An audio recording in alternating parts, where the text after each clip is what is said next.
So I would love to introduce to you our Braille and Accessible Assessment Specialists. We have Kathy from Husky and Karen Reno, and we also have Victoria Short joining us today from our assessment team. And I will leave it to them to introduce this very incredible topic of assessment, which we know is rapidly changing, and that I'm excited for you all to be here and be informed and know what things we need to know in order to help our students be successful all year through. So Kathy, Karen, Tori, I'll hand it over to you. Thanks so much, Tiffany. Yeah. So yes, welcome everybody. We're going to cover, this is the Florida Statewide Standardized Assessments, information and updates for students with visual impairments, especially geared towards either new teachers or teachers that just want a refresher. And it's about preparing your students for success on Florida standardized state assessments. So our agenda, we're doing the welcome now. We started at 2, and we'll do a brief overview of Florida assessments. Then we're going to talk about some specifics about the Florida statewide assessments for students with visual impairments, and then we'll have some follow-up evaluation and questions. And we'll be concluding by 3:30. This is being recorded, so the materials and the recording will be available through a link that'll be posted on FIMC's past events page under the specific meetings and webinars.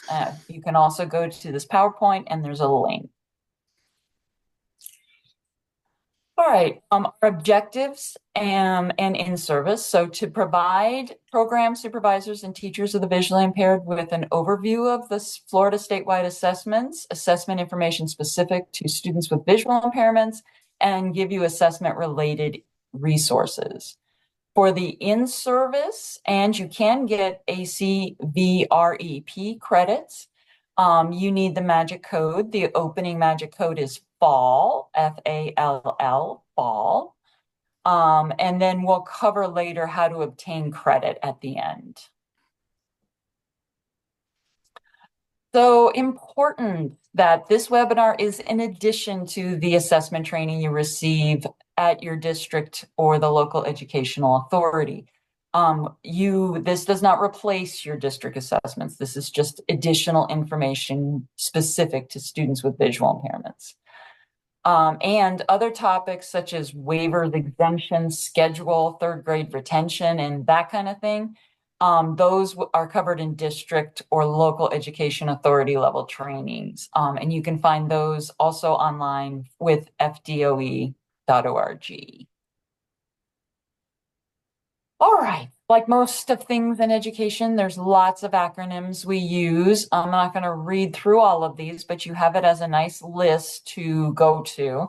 Some of our main ones like BEST and FAST, you're probably already familiar with. Those are the ones of the names of the tests. And so you've got a whole list here. All right, so getting into the overview of Florida standardized statewide assessment programs.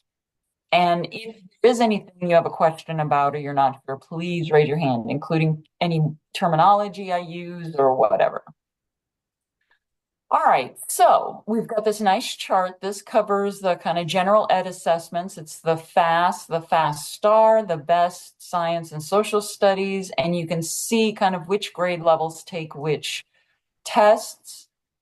For the FAST, ELA reading and the BEST writing, they're listed separately because they're on the table and the scores are separate. The writing score does not contribute to an overall ELA score. And then there's no kindergarten STAR reading because kindergarten students are mostly taking the STAR early literacy test, which can't be administered on paper due to the nature of the test. So the FAST STAR and FAST will be given during PM1, which is our fall season, PM2, which is winter, and then PM3, which is spring. And starting this past summer, the grade 3 reading is also being offered. So grade 3 reading is going to be added to the different options for summer. Science, grades 5 and 8 are given in the spring only. And that's the way writing is as well.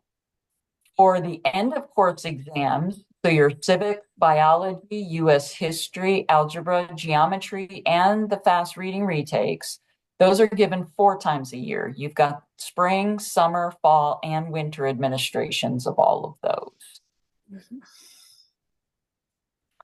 Then we have the Florida alternate assessment, and this just gives you an overview. If you notice, a lot of it looks very much the same grades, same types of subjects, but they'll be all access classes. For alternate assessment, though, it's a little different. Writing and reading are included together as ELA. And for writing is only grades 4 to 10. So 3rd grade does not do a writing component. And that's the same way it is for general ed as well. Additional information related to the alternate assessment is going to be shared at our FAAPT webinar, which is coming up September 10th, and it'll be from 9 to 10:30 a.m. So that's going to be coming in, and then we'll delve deep into alternate assessment. All right, this slide came from a presentation by Raquel Harrell, the executive director of the Test Development Center. They're the ones that help create all the items. And it was given at the Bias and Community Sensitivity Review meeting. And it shows you this is how they develop the items for the assessment. FIMC helps with the bias review committee meetings. Usually they're in June and September. And in bias review and sensitivity meeting, we're looking at the content and the graphics used for the items to ensure that they won't be biased against students of various population groups, including the students with disabilities. So the Department of Education and testing companies ensure that attendees, they do their best to ensure attendees represent all students in Florida.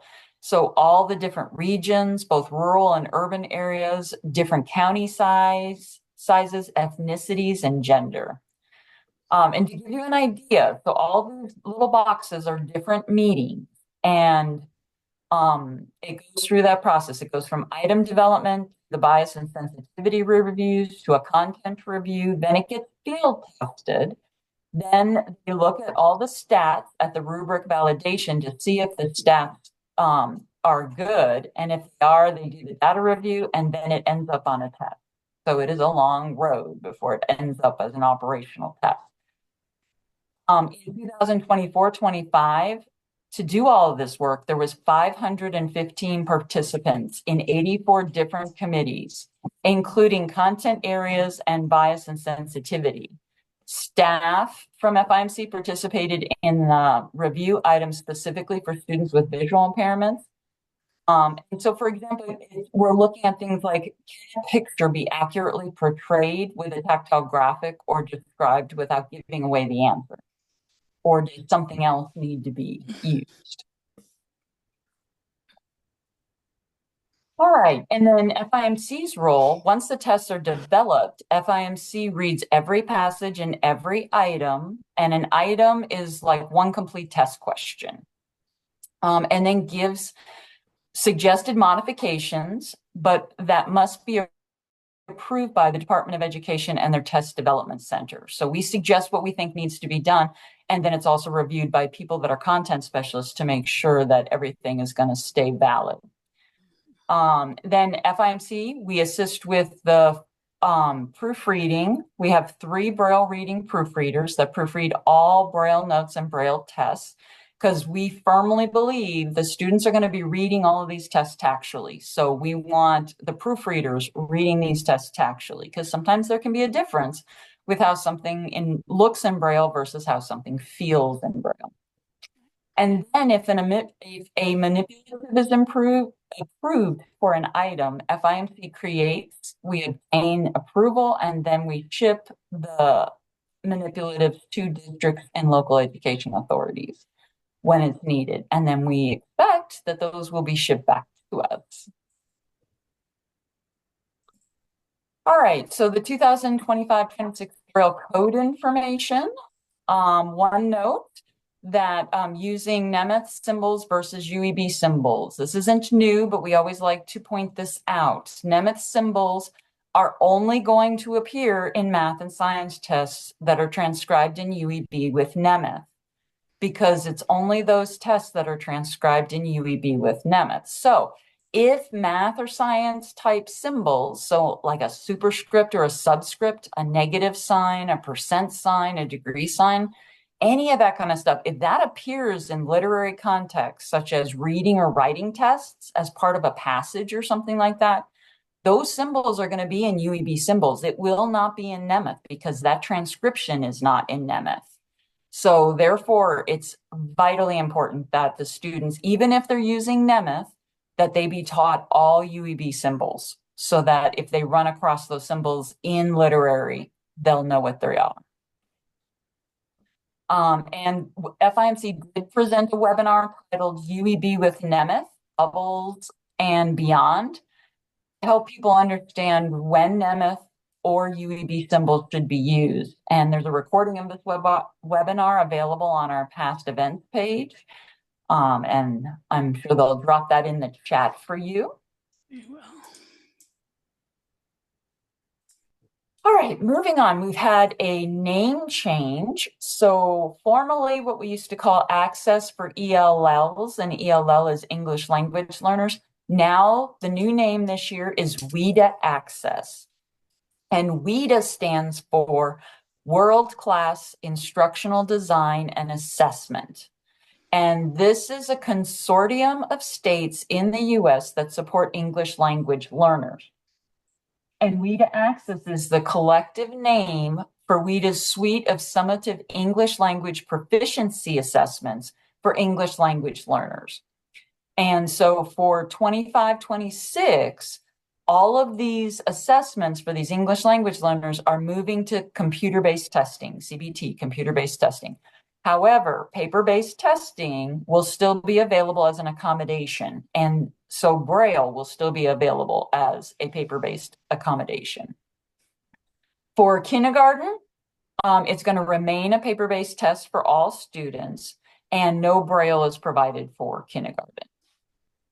The PBT Braille test materials are available for grades 1 to 12 in both contracted and uncontracted.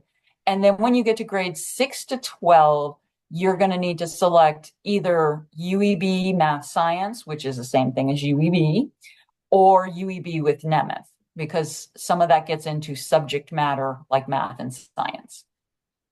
WIDA has developed test administrator scripts and sample items for Braille versions of these WIDA Access paper. And the new scripts and materials are included in Braille administration kits. For kindergarten, there's a low vision test administrator script, which was developed to enhance accessibility for students with low vision, but that must be ordered separately. So just be aware if you have a kindergarten student who has low vision, that's something you can order. And all of this information we got from Sabrina Reed, who is the WIDA of Florida Access Manager for the Bureau of K-12 Student Assessment. All right, so Braille version's available for 25-26 for Fast Star, Best Science and Social Studies has stayed the same. So you've got Fast Star Reading, Fast ELA Reading, Best Writing, and Social Studies, including the Florida Civic Literacy Exam, FCLE, are all available in contracted and uncontracted UEB. Fast Star Math, Fast Math, Best Math, and Science are all available in either contracted UEB Math Science, uncontracted UEB MS, contracted UEB with Nemeth, or uncontracted UEB N. So all assessments are available in hard copy paper-based Braille, except Star Early Literacy, which does not have Braille due to the formatting. And in a future slide, we're going to address where we are at with refreshable Braille. And from here, I'm going to turn it over to my coworker, Karen. Okay, good afternoon. All right, so starting last spring, Kathy and I have dived deep into the adventure of how the Braille test ordering process happens. So this is what we've learned and feel that you might benefit from when you are attempting to get a specific Braille code for your students. All right, so first thing we need to talk about is what is an initial order. There's two different kinds of orders. And an initial order is where a pre-ID file is uploaded to set the student's eligibility prior to the deadline to order materials. And then these will be sent automatically when they pull their TIDE extract, okay, for the administration. So you can see the winter or PM2 is extracted in September. So if you have students that need tests in any of these specific testing groups, FAST grades 3 to 10 ELA reading, FAST grades 3 to 8 math, best EOCs, or the fast reading retake, make sure that they have those pre-ID files in by September. And then for spring or PM3, those initial orders also happen for best grades 4 to 10 writing, and then for all the reading and math, and then science grades 5 and 8, all the EOCs, and then again the reading retake. So pretty much all the tests happen except for STAR, it looks like, for initial orders. And those are extracted in January. Okay. And then there's also, just so you know, that school or district administration can go in and confirm that the correct materials are populated ahead of the extract. So if any adjustments need to be made, that can happen before the order is fulfilled. All right. So if you can go and see your school assessment coordinator or your DAC, your district assessment coordinator, and confirm what they've put in there, that is very helpful in terms of getting those initial orders. So here's how, I think I'm ready, Kathy. Here's how the initial orders process works. All right, so this happens at the district level. The district assessment coordinator will mark the student's Braille version under the test indicators in TIDE. Okay, they can do this through what we talked about, that pre-ID upload that they do, or they can manually enter the information in TIDE. And this is to ensure that the correct version of the test is received.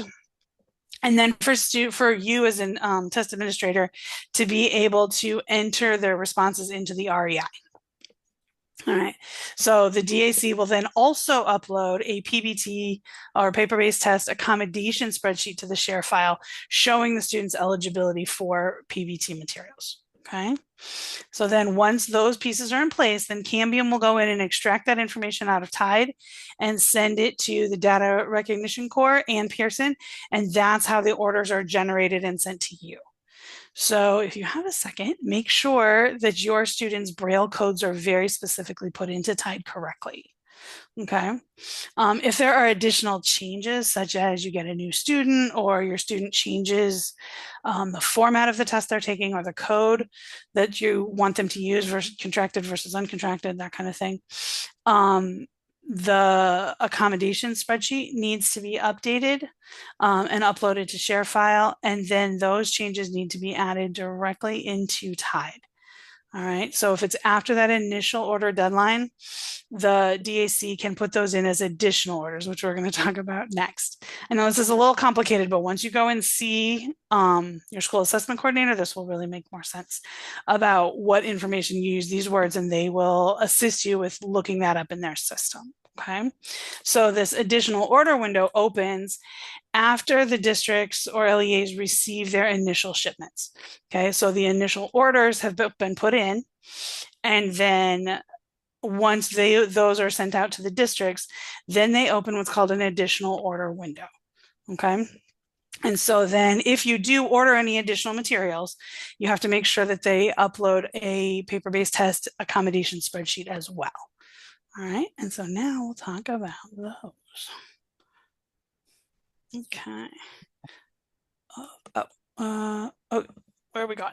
Okay. Oh, first we're going to talk about this. Sorry.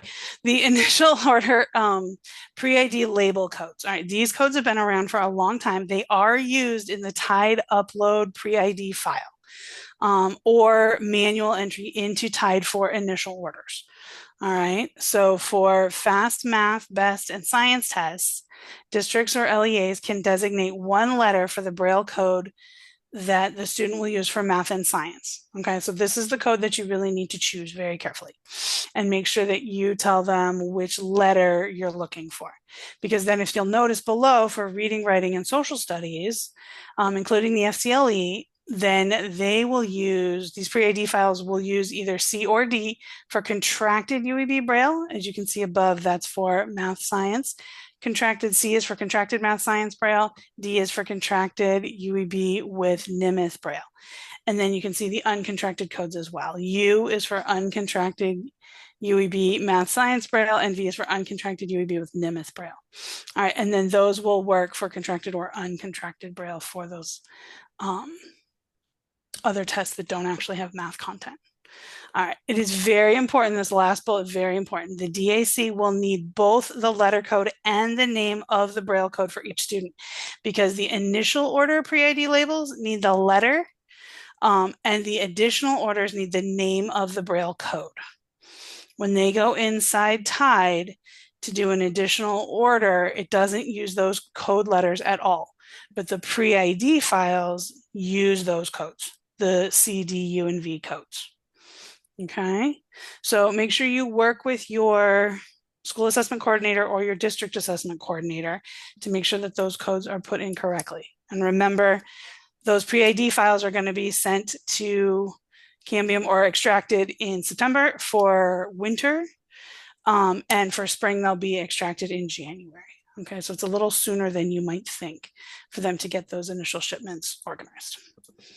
Okay. Okay. All right. So now we talked about all those are for initial orders that will come automatically. These are additional orders. So additional orders means that the DAC or the district assessment coordinator will place a specific order in TIDE for those materials. Okay, and for the administrations listed, these are not sent automatically. So this the district assessment coordinators need to go in very specifically and order the Braille tests that you need for these administrations and these groups. All right, so you'll notice for fall or PM1, all of the tests are additional orders. Okay. And then for winter, you'll notice that Fast Star K-2 for reading and math, the science and social studies EOCs, and FCLE are additional orders. And then by spring, everything except Star Math and reading and the FCLE are, or everything, hold on, I'm sorry, I'm messing it up. The additional Fast Star K-2 reading and math is an additional order. Okay, so if you have young students taking this test, you will need to make sure those get ordered specifically. And then all the tests for summer are additional orders. Okay. All right. All right, so this process is just a little bit different. All right, so in this process, they have to go into TIDE and mark the student's accommodation specifically. Okay, this will ensure that the correct version of the test is received and then that you can put in the answers to the REI. All right, and then they still do need the paper-based test accommodation spreadsheet and uploaded to share file to show that they're eligible. Okay, and these are things that the DAC does. All right, so make sure your DAC knows exactly which version of the test you want. Dual media students, you can place additional orders for the secondary format. All right, so for example, Braille could be ordered through the initial order, right? Either pre-ID or manually. And then large print could be an additional order so that the student has both on test day. All right. But be sure to submit both formats on the paper-based test accommodation spreadsheet. All right, I believe that means they need 2 lines on the spreadsheet, right? Because each line is a type of test that's being ordered. Okay. And you can work with your district or LEA to determine the process for collecting this information for your DAC. Every district does this just a little bit differently. How they get information from the teachers to the school assessment coordinators and up to the district happens differently. So I can't give you any more details on that. And then again, if there are any changes or new students that are added, Make sure that they send in that updated PBT accommodation spreadsheet and that they manually enter their information into Tide. Okay. Okay.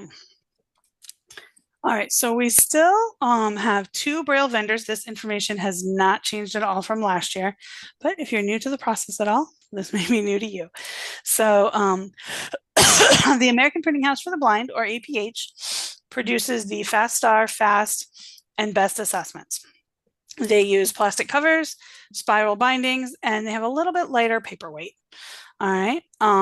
Pearson Braille Services produces the science and social studies tests. Their covers are paper, they use comb bindings, and then their Braille paper is just a little bit heavier. Both groups produce tactile graphics on thermoform paper. They may be produced a little bit differently, but they will still be very accurate tactile graphics. And so just a heads up, since the paper weight is lighter for the test produced by APH, just make sure you're not putting anything really heavy on top of the test before you give it to the students. Usually it's fine for one test administration. We haven't noticed any issues with that with our Braille proofreaders at all. But if you do find an issue, we would really like to know. And we'll talk about that in a little bit. But yeah, so usually there hasn't been any issues. All right. Oops. Is this one me? This one's me. All right. Additional testing materials for paper-based testing. All right. So this is pretty specific for paper-based testing. Scripts. So scripts for computer-based testing and paper-based testing accommodations are only available on the Florida Statewide Assessments portal. Okay. Braille scripts, however, are included with the Braille test materials kit and then are also available on the portal. Okay. So Braille notes are also included. They are clipped inside the front cover of every paper-based test Braille test book for all grade levels and subjects. Okay. And the Braille notes provide a page-by-page detailed list of the differences between the Braille version and the regular print version of the test documents. For instance, there are directions related to manipulatives and how coins, how many coins you might need for a K student, like a kindergarten student, to answer an item. Any transcribers notes that are included in the Braille are also included in the Braille notes so that you as the test administrator can read them. This does include like picture descriptions, and then wording changes, especially for math, for any test, but especially in math, there's a lot of wording changes. For example, well, they write fill in the bubble a lot, and we change that to write the letter. Our students are not filling in bubbles on Braille tests. We haven't gotten to that. So, all right. So for the student, there are some additional testing materials also. They are given reference sheets. They're provided with reference sheets that are included in the Braille test books, also in the sample test materials for grades 4 to 8 mathematics, algebra 1, and geometry. All right. There are no separate reference sheet volumes for math tests. There's a tab placed on the edge of the first page of the reference sheet in the front of the volume for them to locate it. Okay. They are also, for grade 8 science and biology 1, provided a periodic table of elements. This is a separate volume for each of these tests. All right. So make sure that your student has time to get familiar with this version before using it on the assessment. All right. It will come with your sample test materials. So if you order it early, you will have it all year to practice with. And then they can practice using this version to find elements by the atomic number, the abbreviation, the element name, just some different ways that they can use that forward and backwards. Exciting new news, highlighters can now be used by any student on a paper-based test. Okay, previously, highlighters were not allowed on paper-based tests because of the scanning process when it went back to the DRC. But because answers on paper-based tests are now entered directly into the REI, you can let your students have highlighters. Okay, so that generally is not on the Braille test, but for students with low vision using large print, any of those, they can now have highlighters. Okay. All right, assistive technology. Here we go. All right, so assistive technology, assistive devices can be used on paper-based tests and computer-based tests, but it must be on the student's IEP, and you can see the 25-26 accommodations guide, which there's a link to all the way at the end of this presentation. Okay. FIMC has put together a comparison chart for devices at the link there, so that you can kind of see what different kinds of magnification examples would look like, or even electronic braille device examples. So students can use those different devices, but just be aware that if an electronic braille device is used as a refreshable braille display that's paired with a tablet or a computer, it also requires a security plan, all right, which we're going to talk about right now. All right, let's see. Oh yeah. Oh, another note. Right now, the electronic braille devices are being used for notes, like to take notes during your assessment, or responses on paper-based tests. And in the near future, some of these devices might be able to be used to access CBT sample items in braille, which would be so exciting. And we'll talk about that in just a little bit too. Okay. All right, so a security plan. So when you are using an assistive device, you have to have a security plan. All right, or the device has to have exam mode. All right, so if you're using any magnification or electronic braille devices that have storage capabilities and or internet access, if they have an exam mode, you can use the exam mode. If not, then you are required to have a security plan. All right, and that security plan addresses how the features will be managed during testing, how the school will ensure removal of stored images or files after testing. And then that is maintained at the district or LEA level and documented on the IEP. So make sure whatever you're putting in that security plan is also included in the IEP. They're not submitted to FDOE. And it's very, very important that speech must be disabled on writing and ELA reading unless a unique accommodation has been approved for that. Okay, because passages cannot be read. All right. Okay, Kathy, I believe you are up. I am. Okay, so moving on to additional accommodation information. So general accommodation information must be provided as indicated on the student's current individual educational plan or Section 504 plan, only provided to a student with their allowable accommodations that are used regularly in the classroom. So there's like, you don't use something just on tests and don't use it anywhere else. It should be something they're regularly using in the classroom. And you want to provide the opportunity to participate in practice activities that with appropriate allowable accommodations. So the first day they use those accommodations on a test should not be the day of testing. They should have gone through a practice test. Prior to assessment, get sample test materials. Use the sample test materials. So for paper-based, there are regular print sample test materials posted on the Florida Statewide Assessments portal that you can print.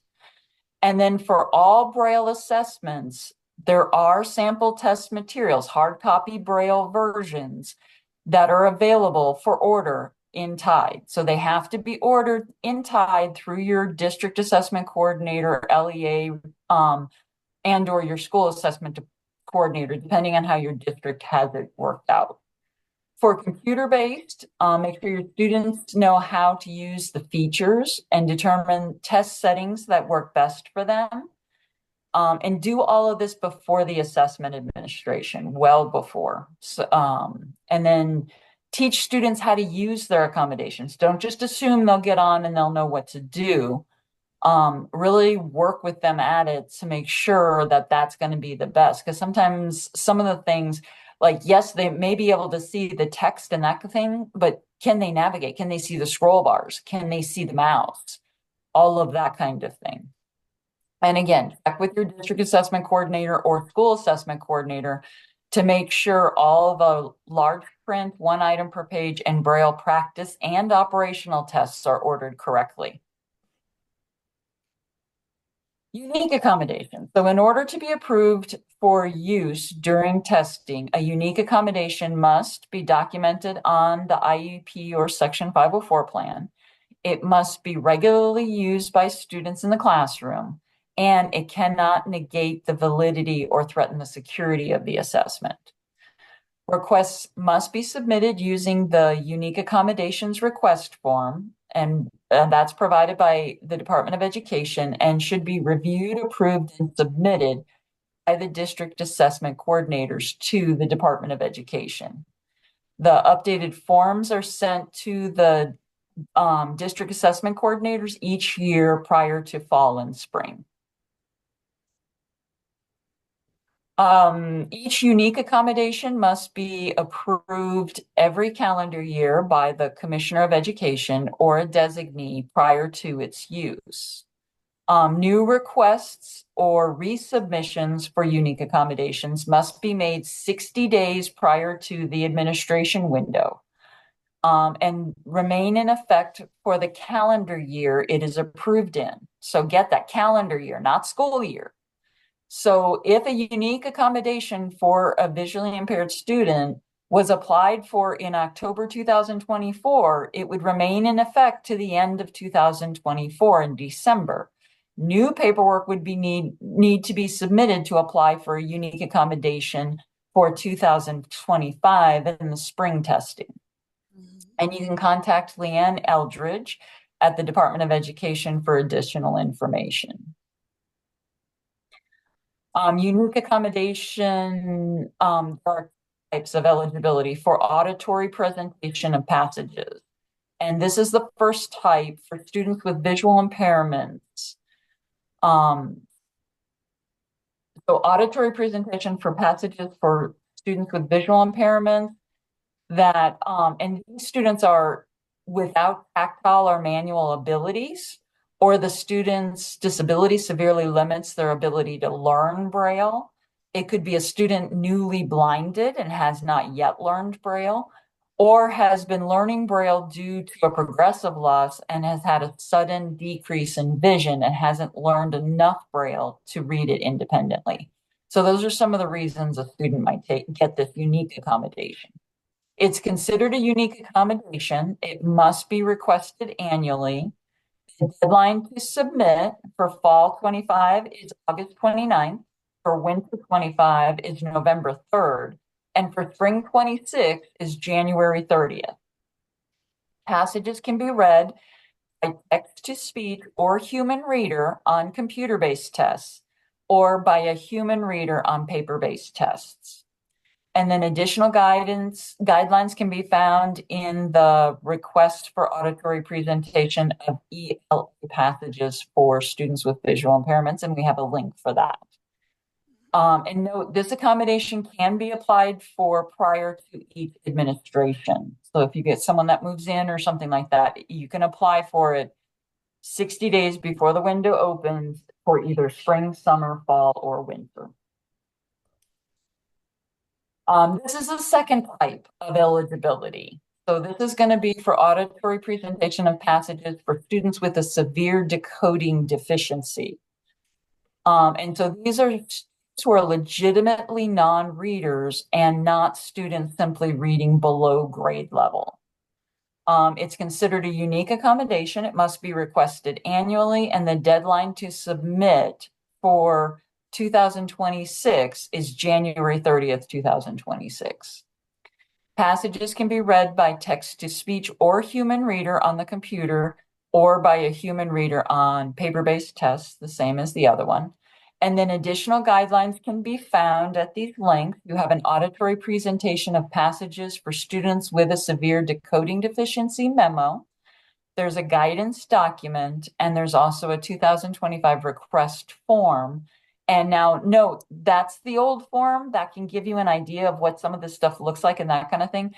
But the form will be updated and posted in November, December for the 2026 request. All right, unique accommodations, auditory presentation of passages for TTS. So standard TTS is typically set to yes by the local education authorities and district assessment coordinators as a standard accommodation. However, if a student is approved for this unique accommodation of auditory presentation of passages, then the TTS with passages will be set or turned on at the state level, not the LEA or district level. TTS with passages will read passages and items. So it's a different type of TTS. It is essential, very important, that TTS is not set or adjusted at the district or LEA, local education authority level, or you could overwrite the TTS for passages. So district assessment coordinators will leave the pre-ID column for TTS blank. If it says yes, it's going to turn off the reading of passages for these unique accommodations. So teachers and students with visual impairment, check the student's accommodations on the TDS page where they launch the test sessions before the student begins testing. Make sure that students have tests with passages if they're approved for this auditory presentation of passages. And because once that test is started, then there's not a going back. So It's more challenging to get that corrected. Yeah. Pay very careful attention to this if your student has this unique accommodation.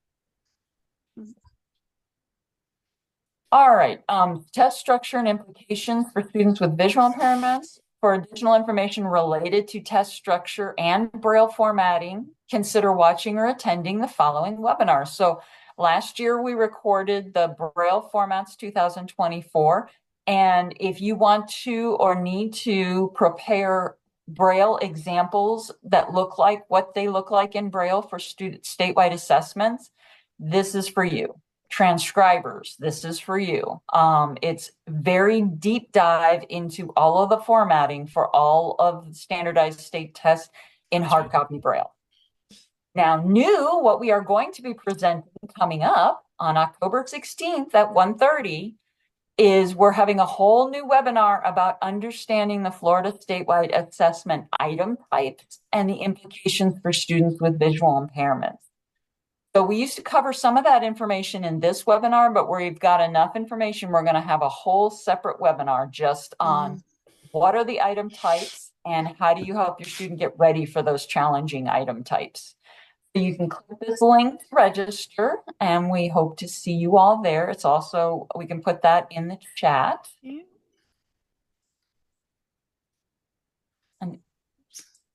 All right.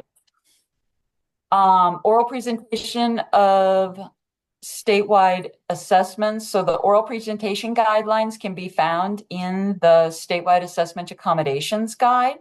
We have the links for those guides, both the K to second grade accommodations guide and the 3 to 12th grade accommodations guide. So they broke the younger students out and they have their own accommodations guide. But there are links for both of them, and they cover oral presentation in both of them. They give instruction and examples of what can and cannot be read on the assessments for reading, writing, math, science, and social studies for all grade levels. And this information is also going to be covered in more depth and when we do the Understanding Florida Statewide Assessment Item Types and Implications for Students with Visual Impairments webinar on the 16th at 1:30. All right. Manipulative information. All right. So the communication.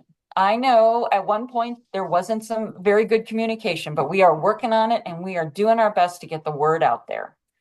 So the Braille notes, first of all, are updated to include a specific note to the test administrator about manipulatives for an item. So please, please, please get the Braille notes and read through them prior to test day, and you will be told that there is a manipulative that you need to go looking for.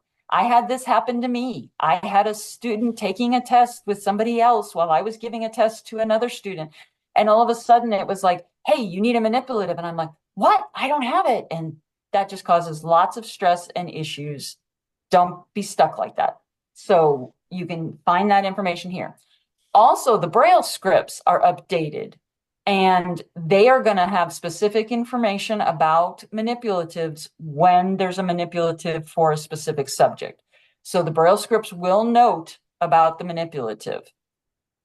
The Department of Education will also be informing the district assessment coordinators about manipulatives during their monthly district assessment coordinator meeting webinar calls before the administration comes up. And then as FIMC, we are also going to send out notifications about manipulatives to the vision contacts and the teachers that are signed up for our services. So we are doing our best to get the word out to everybody. There's also a resource document about Braille manipulatives on the Florida Statewide Assessments portal that you can access at any time. And it gives directions for how the whole process is done with the Braille manipulatives. How do you get it? How do you return it? And kind of how you use it. All right. Operational test manipulatives and Braille notes. So it's vitally important that you, the teacher of the students with visual impairments, get and read through the Braille notes that are packaged with the Braille versions before you give the test. The Braille notes are going to tell you about the manipulatives that are needed. So in two ways, there will be on the student's test, it'll be noted in the Braille notes, and it'll also be in the student's Braille copy, a note that says something like, please raise your hand. Your teacher will provide the materials you will need to answer this question. For the younger students, it's simplified a little bit, and I think it just has them, please raise your hand and ask your teacher for help. But either way, they'll get to that note. And then for the Fast Star K-2 math Braille notes, it's also now going to identify and tell you how many coins are needed for each of the items. Because those coins are going to be provided by you, by the school. You will have to gather those materials ahead of time. But we give you a note to say, okay, this is how many. So if you go through all the Braille notes and you figure out the max number of coins you need, then you will be prepared for the test on test day. Mm-hmm. Reminder, operational tests are the statewide assessments that are given 3 times a year, and all materials are secure. Sample test materials are provided for students to practice with throughout the year, and they're not secure. And we don't provide manipulatives for sample test materials. All right, operational test shipping. So manipulatives required for the operational tests are going to be shipped from FIMC to your school or district assessment coordinator. So the Department of Education contacts the district assessment coordinator. The district assessment coordinator determines the shipping address for the manipulatives. We have to follow, and then the Department of Education tells us, and we have to follow and ship to the address that the district assessment coordinator told us to ship to. Manipulatives will need to be returned to FIMC, please. These do not go in with the Braille test. These do not go to DRC. These do not go to Pearson. They come back to us to help make it easier, hopefully. A return FedEx shipping label will be included with the Braille manipulative in the sealed plastic Ziploc type bag. Directions for administering the manipulative will be included with the manipulative with the return label in the sealed plastic bag. So check for these materials ahead of time so you don't have issues like I did on test day.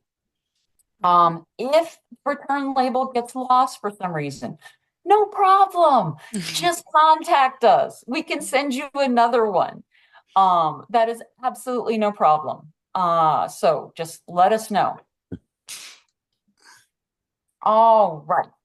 Operational test material manipulatives. So upcoming fall, which has opened already. The fall test season is open. PM1 25-26 is open. Fast Star Grade 1 Math has a manipulative that FIMC will need to ship to you. Best Geometry EOC has manipulatives that we will need to ship to you. Please, when you order those tests, that will trigger the manipulative being sent, and then be on the lookout. Go looking for those. For winter 2025, the PM2 25-26, the Fast Star Kindergarten Math has a manipulative that FIMC will need to send, and the Fast Star Grade 1 Math has a manipulative that FIMC will need to send. For spring 26, PM3 25-26, stay tuned. We will update you when we can. We have not gotten that far in the process yet, so we will have to update you on that later. All right. Any questions so far before we move on to transcription of answers? I hear nothing. I hear nothing. All right. There's nothing in the chat, so if it pops up, we'll let you know for sure. All right. Transcription of answers. We have a new chart, and we're so excited about this new chart because hopefully this will make it very, very clear and very, very easy. All right. So when it comes to a student recording their answers on Braille, on different formats for a paper-based test. So if it's a regular print, large print, OIP is 1 item per page. That's what the OIPP, 1 item per page. If it's a typed response, or if a student gives verbal or signed responses, then all of those answers need to be put into the REI. The Department of Education expects that those must be entered at the district local level. The local education authority, they need to be putting those in. Okay. Braille, hard copy Braille. You can turn them in to the REI. You can get your scores in 24 hours. This is huge. This is fabulous. This can be done. I strongly recommend doing it. And remember, okay, so I know there's only some TVIs and few and far between, but if the student's taking the test one-on-one anyway, and they give verbal responses, then those can be done that way. But if you have to, you can return the Braille paper to DRC, and then DRC will ship it to who's going to transcribe it, and then it will go through the process. But you're talking at least 2, 3, maybe 4 weeks later, those scores will work their way through the process. So Braille right now, you can do it either way, but we strongly suggest you put them in the REI. All right. Now, switching gears. Writing. Writing is a whole different thing. So regular print best writing, no REI entry. Responses must be sent to DRC for scanning. Large print best writing, same thing. Responses must be sent to DRC for scanning. Typed responses, no REI. Return the typed responses to DRC for scanning.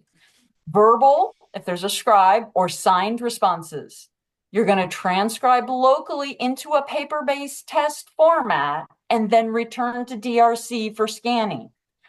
Braille writing, no REI. Return the Braille responses to DRC and they'll send them to get transcribed and then they'll be scanned. Okay. Any questions about that? Yeah, this is a little bit new yet this year. So please, if you have questions, now's the time. And yes, the table is great. You can just print that one table and just anybody who needs to know, show them. This is how it's done. That's right. Okay. All right. Transcription of special document responses directions. So entering student responses into the REI or the Renaissance Growth Platform for those K to second grade students is locally at the school or district LEA level. So the answers are entered directly into the REI and will have scores reported within 24 hours. School-based staff needs to be assigned the school data entry or SDE role in the test information distribution engine in TIDE.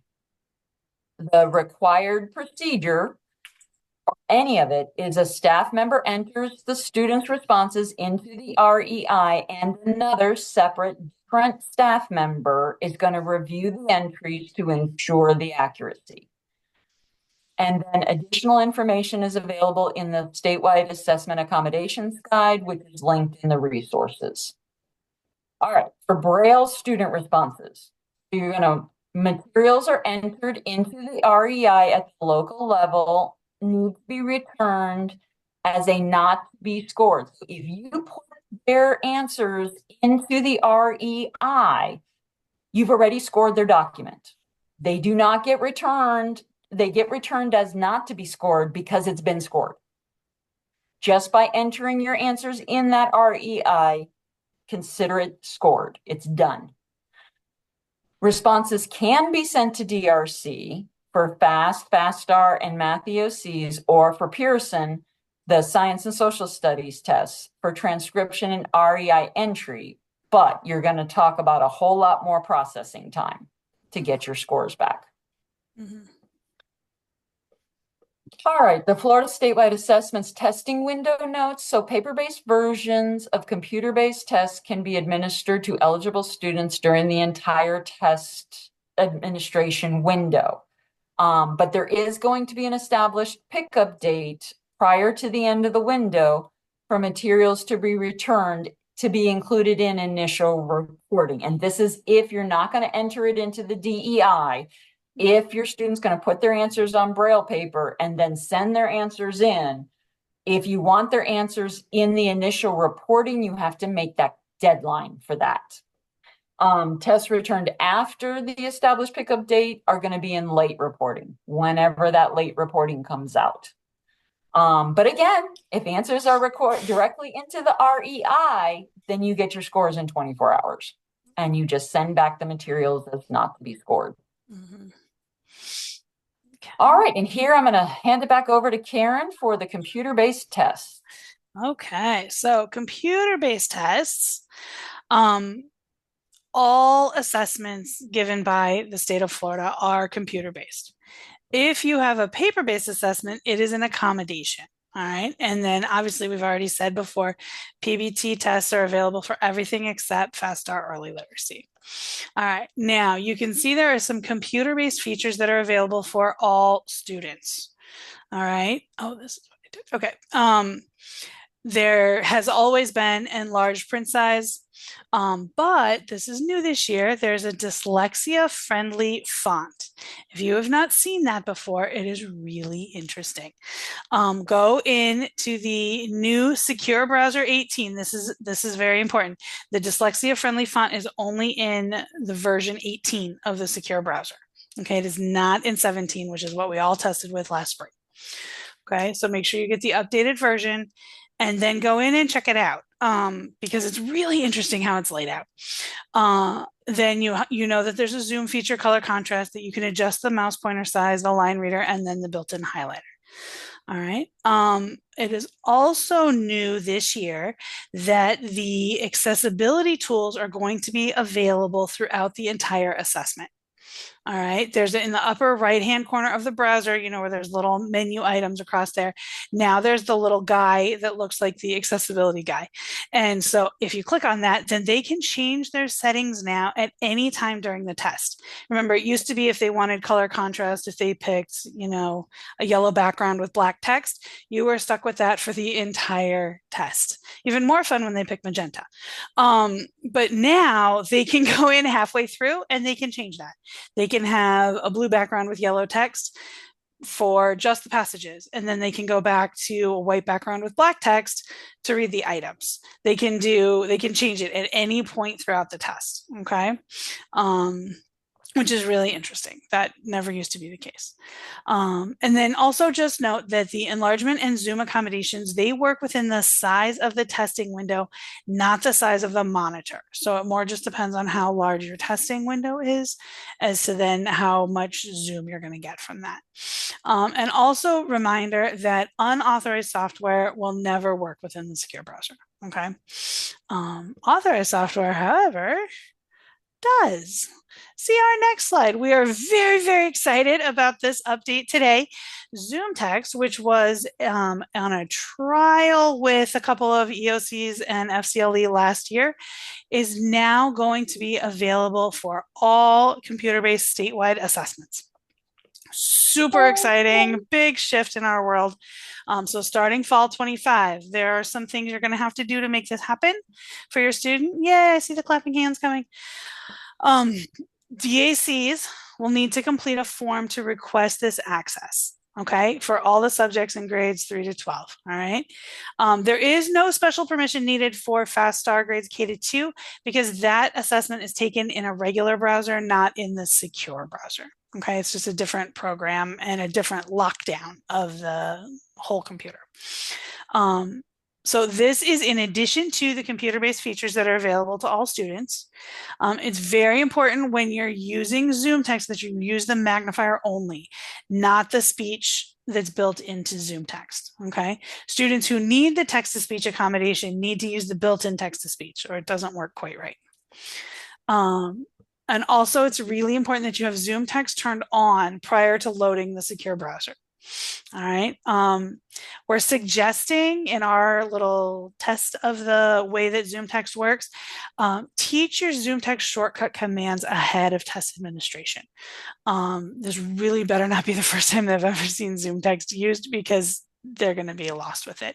But if they know their shortcut commands and they can move through the regions and up and down and that kind of thing inside the window, they're going to be much better prepared to take it. Okay, and also when you can teach those secure browser navigation button layouts and icons, because when you turn on Zoom text and it zooms it in pretty far, you're gonna lose those buttons in the top left and the top right.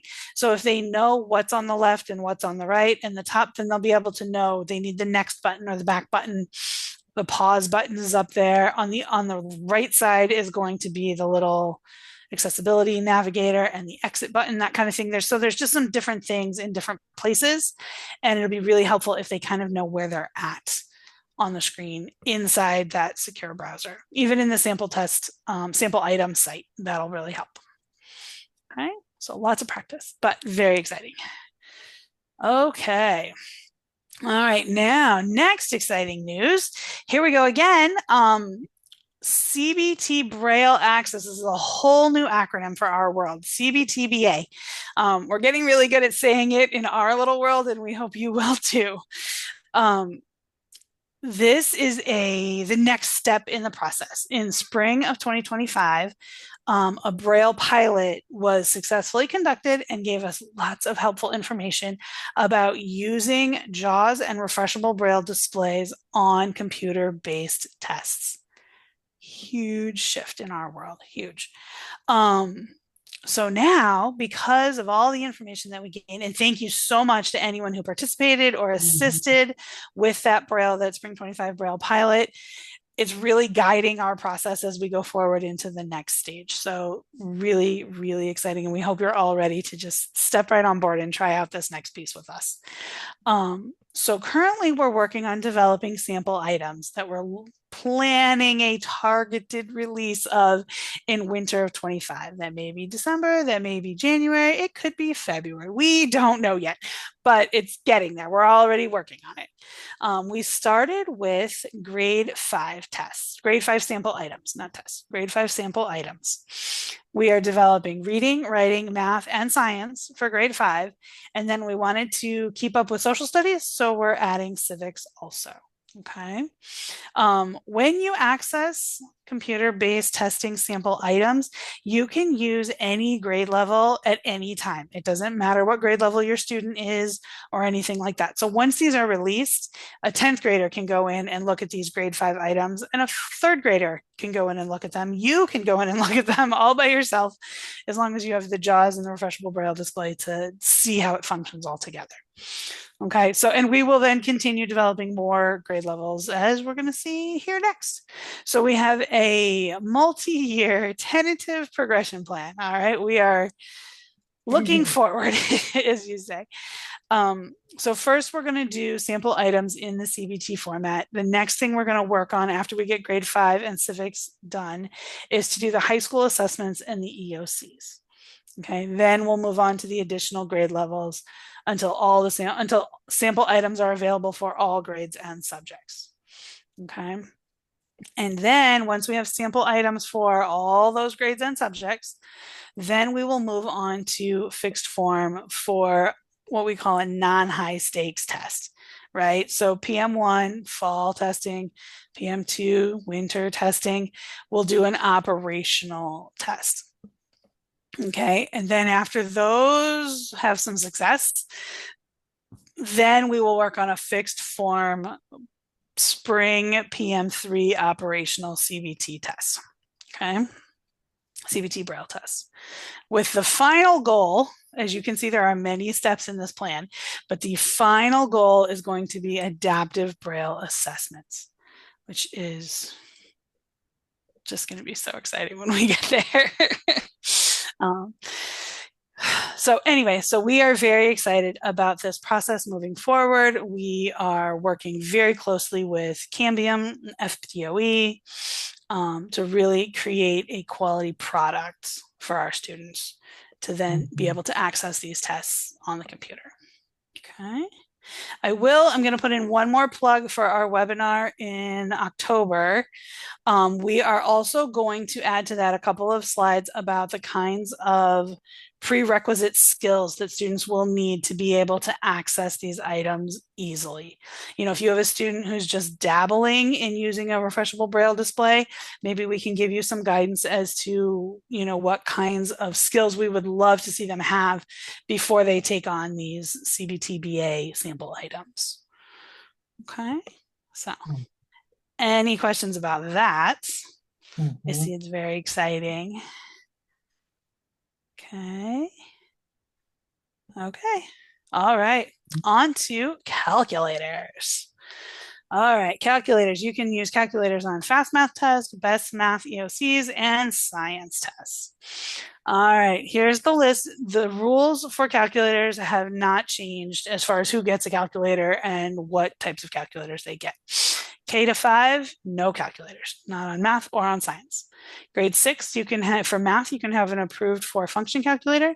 Grade 7 and 8, math can have an approved scientific calculator, and grade 8 science can have a 4-function calculator.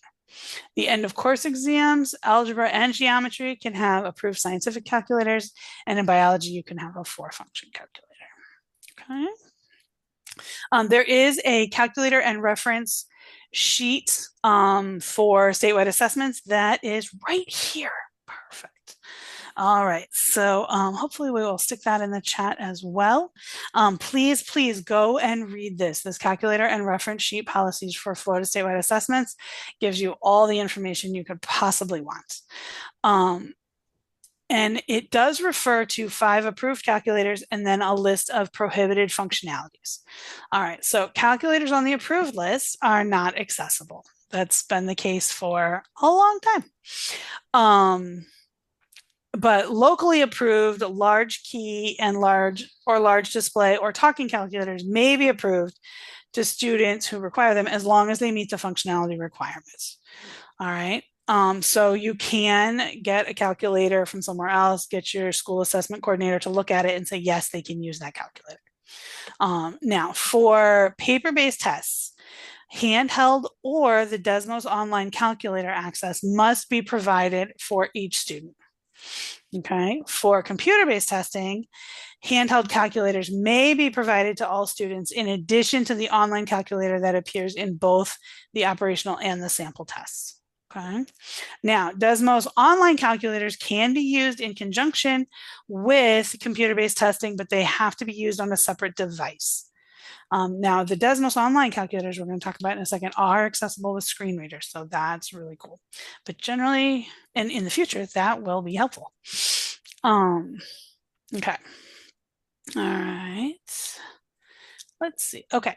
Now, if you are using a talking four-function calculator, it's likely that the four-function calculator does not have all of the functions that are available on the regular print four-function calculator, like the square root button and possibly the positive negative change sign key. So then those students can direct the test administrator on which buttons to press with the regular print four-function calculator, and then the test administrator can read the display. All right, this is noted in the Braille scripts for test administrators. It's noted in the helpful hints for using the talking calculator inside the Braille tests for students, which are also written out in the Braille notes for test administrators. And if the student is using this method, make sure they must have the accommodation of oral presentation of a reader on their IEP. All right, because you're not allowed to read the information on the calculator to the student without oral presentation being on their IEP.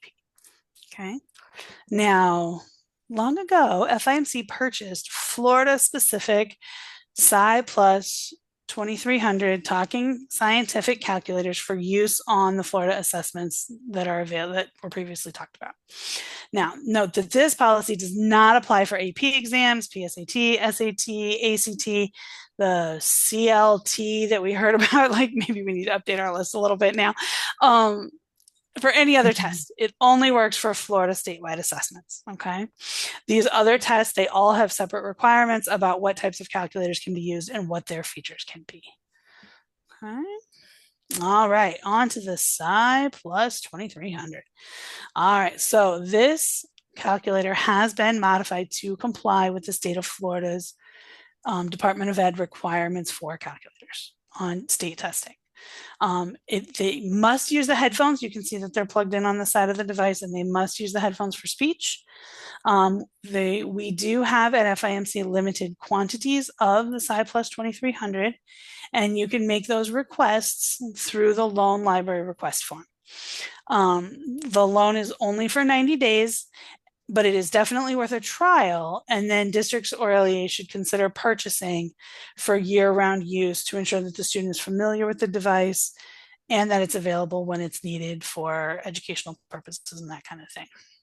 So also just to note, for the Sci Plus 2300 very specifically, when this all came out and these requirements were set, a college math professor went through the functions and tested the calculator.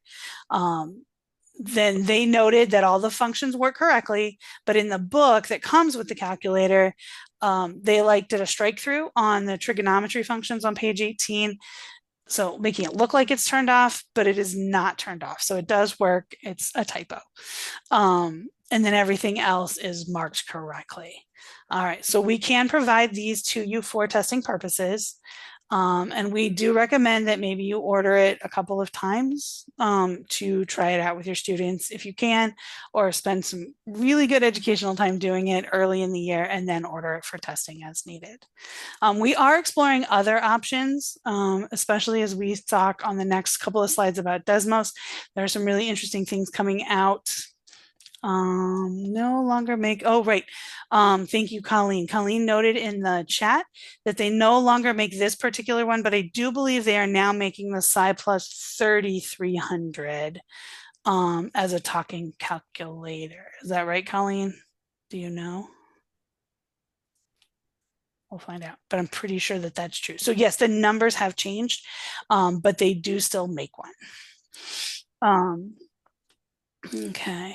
Yes, yes. And FIMC is aware of a vendor that they can use, that you can use as a teacher to get it modified so that you can have one that's specific for state testing if you would want that.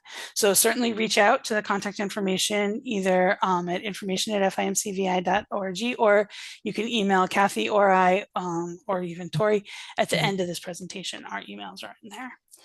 Okay, and thank you very much, Colleen. That's an excellent update. We'll put that in our next year's slide. Okay, and yes, so now we're going to talk about Desmos. All right, so Desmos online calculators. I'm hoping you guys have heard of these, but if not, they are online calculators that are available in the FDOE assessment portal. All right, and they have one for a 4-function calculator and one for, there goes Tiffany, she's on it, and one for the scientific calculator. Okay, just remember that you do need an alternate device to access the Desmos online calculator. Okay, if you're taking a test in the secure browser and you want to use the Desmos calculator, you will need 2 devices, one in the secure browser and one for your calculator. Okay. So these can be used for both computer-based and paper-based testing, just like we said. This is a great option for students who utilize a screen reader or screen magnification software. All right, it is a different calculator than the one that's in the secure browser. And it can be used in conjunction with a human reader if that is a student's accommodation. Okay. Remember to teach this ahead of time. Allow students time to practice to become familiar with the Desmos online calculator. All right, you can log into them anytime. You can see the links in the chat right now. You could start tomorrow. And get them familiar with that concept. There's also an introduction to Desmos accessibility webinar that FIMC did, I think it was last year. I don't know how the date it was last year. Okay. So that is very current and will give you a good head start on teaching Desmos. Okay. What else do I need? That's it. Okay. So Desmos functionality. So here's some more information. There's the scientific calculator information. And these will need a test security plan on file because you're using a separate device. Remember that because it's a second device being used during testing, you will need to make sure that you have filled out a test security plan. Okay. And you can find the link there again. Oh, and we did want you to note too, the 4-function calculator uses the minus sign to create negative numbers. So there's not a separate key. There's not a separate change sign key. You just press the number or press the minus sign and then the number and it'll make it negative. All right. And because it's a specially designed online calculator, the 4-function calculator does include a square root button. So it's perfectly ready for all of us to get to testing. Okay, now we're up to our resources. So here are the links for the accommodations guides. So you can see we have the 25-26 statewide assessments accommodation guide, and then the one for K-2. Okay, so they're separate. So there's a little bit different information in there. So depending on who you're testing, make sure you're looking in the right accommodations guide. Also note that these do get updated throughout the year. So you can use the link to get to them, but just make sure that you're double checking the date that they were updated. And so sometimes it's actually better to go to the portal and search for it at the FDOE website, okay, inside the testing website, right? Yes, so that you're using the latest version. Also, did I do that right, Kathy? Yeah, it's on the portal. It's if you go to the portal, and the way they have it now, it can be confusing, but essentially when you first go to the Florida Statewide Assessments portal, the initial page, you can choose alternate assessment, you can choose regular assessment, you can choose science and social studies. So you can choose K-2. So you choose which kind of subject you're going to, and then once you get to that next page, then search there for what you're looking for. If you scroll all the way down to the bottom, that's where that resources is, and there's a search button down there at the bottom. Okay, Okay, then also just a note, these are the recent Braille codebook updates from ICEB and BANA. So they have come out with the new rules of Unified English Braille 3rd edition in 2024. It's officially approved and everybody's using it. And then the Nemeth Braille code for mathematics and science notation was updated in 2022. And then they looked at it again and made some updates in April of 25. So also the guidelines and standards for tactile graphics was updated in 2022. So you're going to start seeing these new codes and these new formats available in textbooks, on our tests, that kind of thing. We're using all these new code books to create new materials. And really, these are your kind of like your primary sources. So if you have a Braille question, go to these books. Go to the Braille Authority of North America. They have links for everything there. But that's like, if you have a question, that's your source. That's kind of like it's the rule book. It's the actual rule book. Exactly, literally. All right. So also we include the links in here every year just to go and look. There's schedules on FDOE. I just saw when I was in there looking at this update that there's tentative schedules for 2027, I believe 26, 27. So depending on how far out you want to know when testing is going to happen, you'll find it right there on the schedules website. And then there's a main link to the FDOE assessment website. And thank you, Colleen. Colleen put in a note. Yes, APH does have the rules of Unified English Braille as a bound copy, but that's going to be the old version, not the new version. They're not updated quite yet. But with all of these, sometimes it's a little easier to go. You can get to the online version, and the online version is a linked kind of PDF. So like if you go to the table of contents and you want to look at section 10, you can click on that and it'll jump you to that. Also, if you do Control F to find, if you're looking for something specific and you have no idea where in there to look for it, you can do the find feature and you can find what you're looking for. So that's another nice feature of the online version. Agreed.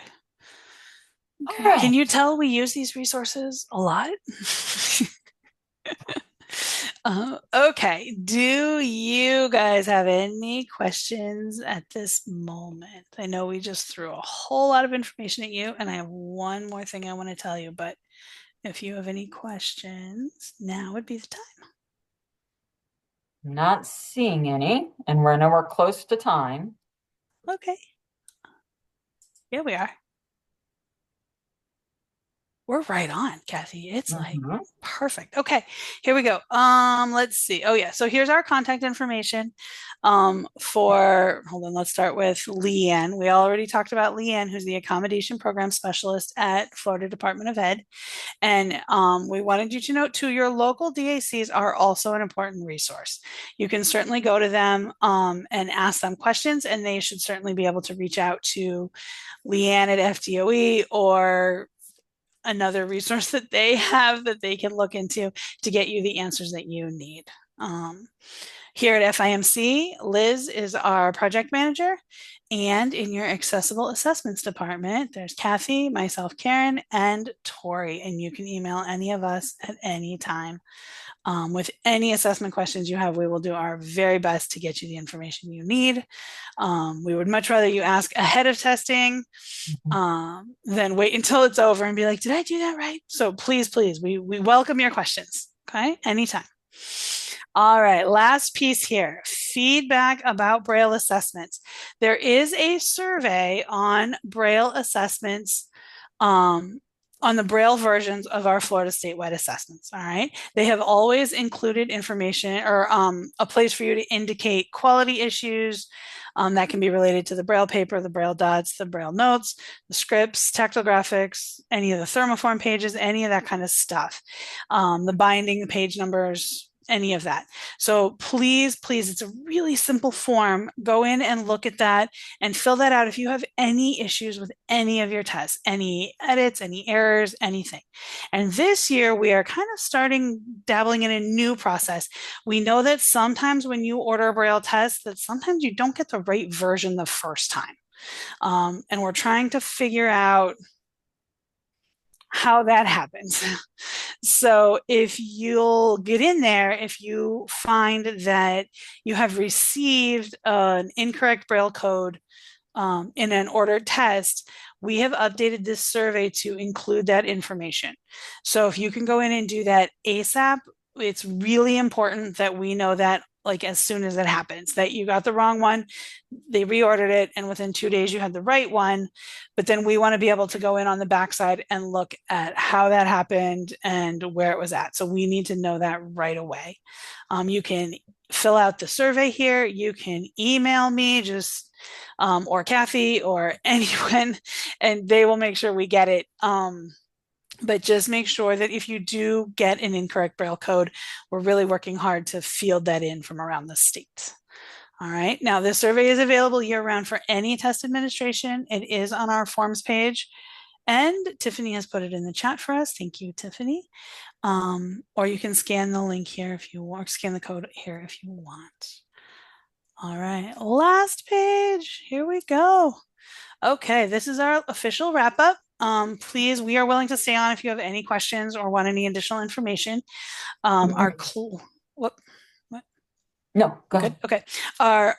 We greatly appreciate any of your feedback, and we'll incorporate it into our planning for future trainings. You can see the training evaluation form is on the left, and I believe we're going to put those links in the chat as well, and the in-service credit on the right if you want to use the QR codes. And the closing code is 2025. Okay.